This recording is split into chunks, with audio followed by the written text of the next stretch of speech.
كشفت مصادر سعودية عن قرارات عاجلة اتخذها ولي عهد السعودية الأمير محمد بن سلمان، وطلب مجلس الوزراء بالإعلان عنها بشكل فوري والبدء بتطبيقها خلال الأيام المقبلة، الأمر الذي يمكن أن يؤدي إلى غضب شعبي داخل المملكة. وقالت المصادر السعودية إن مجلس الوزراء السعودي سوف يصدر في الأيام القليلة المقبلة سلسلة قرارات اقتصادية خطيرة بناء على أوامر بن سلمان، والتي ستؤدي إلى كارثة على المستوى الاقتصادي والمعيشي في المملكة على حد تعبير المصادر السعودية. أوضحت المصادر السعودية أن هذا القرارات تنصر على خفض رواتب الموظفين السعوديين في القطاع العام وفرض مجموعة من الضرائب الجديدة لتعويض النقص الحاد في الميزانية السعودية، إلى جانب المطالبة بأي مستحقات للحكومة على المواطنين والقطاع الخاص ورجال الأعمال، فيما سيتم التركيز على شخصيات وأسماء محددة وفق المصادر السعودية.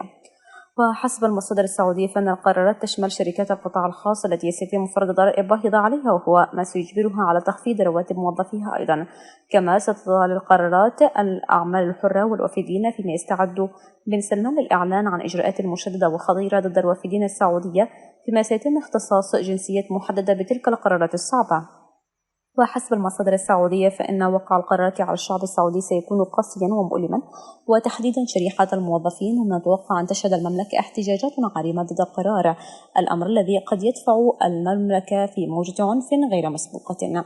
واتبع ولي العهد محمد بن سلمان نهجا دموي في الحكم والتعامل مع خصومه في سعيه للجلوس على عرش المملكة قد طورها مستغلا ثروة بلاده النفطية. وظلت أساليب بن سلمان العنيفة والمتنوعة في التخلص من خصومه أو منتقديه منذ جلوس والده الملك سلمان على العرش مطلع 2015 تتردد بعيدا عن ساحات المحاكم، وكثير منها لم يجد طريقه إلى وسائل الإعلام.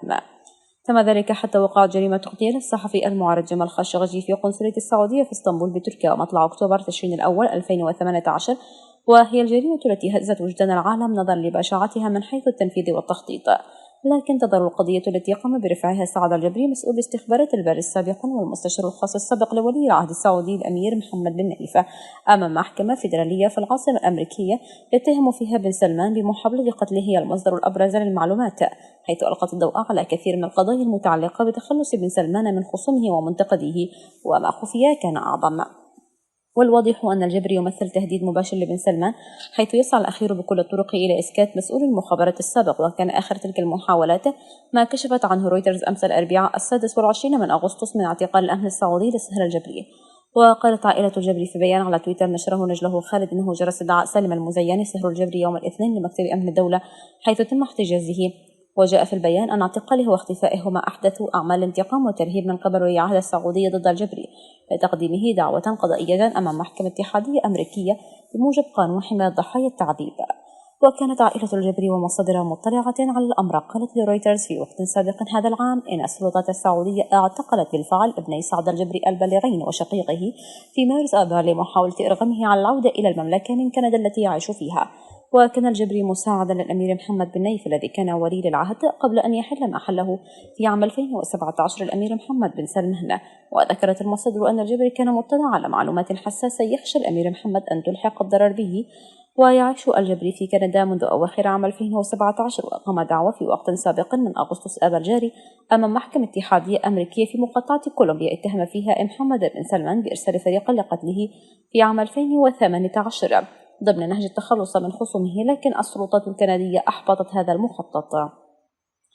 محاولة اغتيال الجبري في كندا بحسب مستندات القضية جرت بعد أقل من أسبوعين من قيام فريق اغتيالات سعودي بتنفيذ جريمة قتل وتقطيع جمال خاشقجي في القنصلية السعودية باسطنبول، وهي الجريمة التي أثارت ولا تزال ضجة عالمية، والتوقيت هنا لافت، حيث إنه في ذلك الوقت كانت جريمة اغتيال خاشقجي هي الحدث الأبرز على الساحة الدولية. ويرى بعض المحللين أن تلك الضجة جعلت الدول التي يوجد على أراضيها معارضون السعوديون تكثف من إجراءاتها الأمنية خشية انتقام بن سلمان من خصومه، وربما يكون ذلك أحد أسباب إحباط محاولة اغتيال الجبري، ما يصفه البعض بأنها سلسلة من الإجراءات الاستثنائية من جانب ولي العهد لتهميش خصومه أو منافسيه والتخلص من أي شخص ربما يمثل تهديد لجلوس محمد بن سلمان على العرش خلفا لأبيه. هو في واقع الأمر أساليب متنوعة بين التقطيع والخطف والاعتقال، وليس فقط الترغيب أو شراء الولاءات بالمهلة. ومن بين تلك الأساليب تظل جريمة اغتيال خاشقجي الذي كانت كل جريمته ممارسة عمله كصحفي ينتقد أحيانا بعض قرارات محمد بن سلمان هي الأبشع،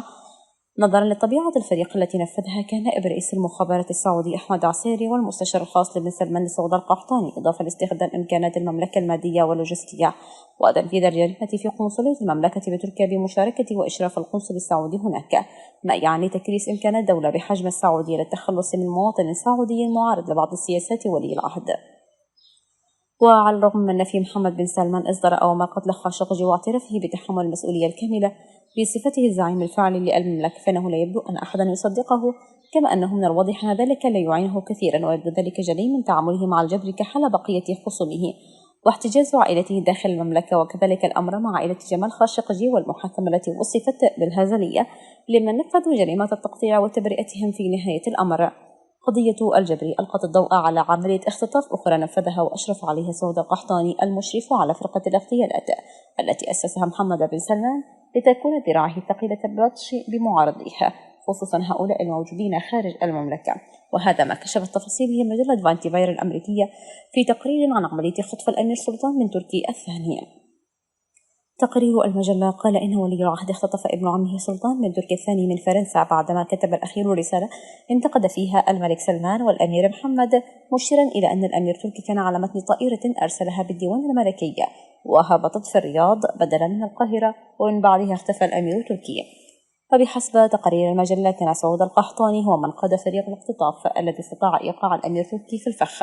وخدعه بعدما منحه الكثير من التطمينات، وهو يشير إلى أن خطف المعارضين هو الخيار الأول المفضل لبن سلمان. فقد كشفت تفاصيل جريمة اغتيال خاشقجي أن اختطافه والعودة به إلى المملكة كان أحد سيناريوهات مهمة فريق الاغتيالات، وأن سيناريو القتل والتقطيع وإذابة الجثة كان أحد الخيارات التي سافر الفريق مستعدا لها أيضا. صحيح أن اختطاف المعارضين يعتبر أحد الأساليب التي تتبعها أسرة آل سعود بحسب تقرير صحيفة واشنطن بوست الأمريكية،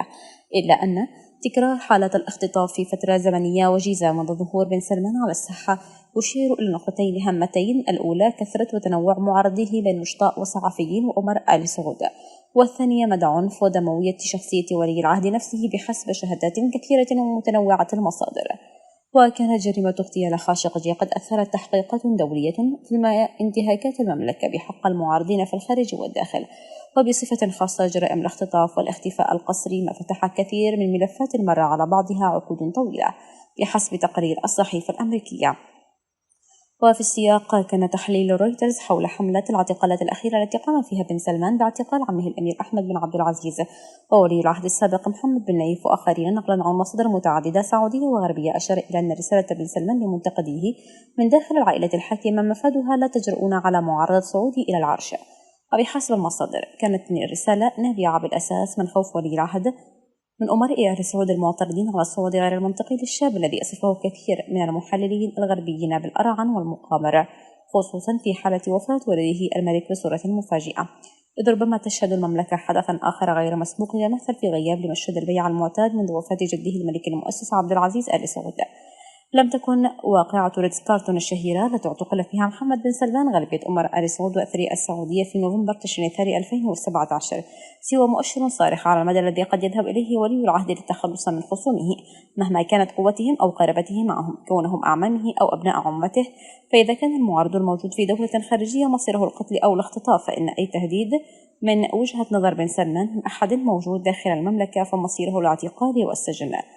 ولم تقتصر قائمة المعتقلين على المنافسين المحتملين من داخل آل سعود، بل امتدت لتشمل رجال دين مثل الدكتور سلمان العودة ورفاقه والمحكوم عليهم بالإعدام، ومسؤولين سابقين أخطرهم الجبري وصحفيين وإعلاميين ونشطاء حقوقيين، والقائمة تطول.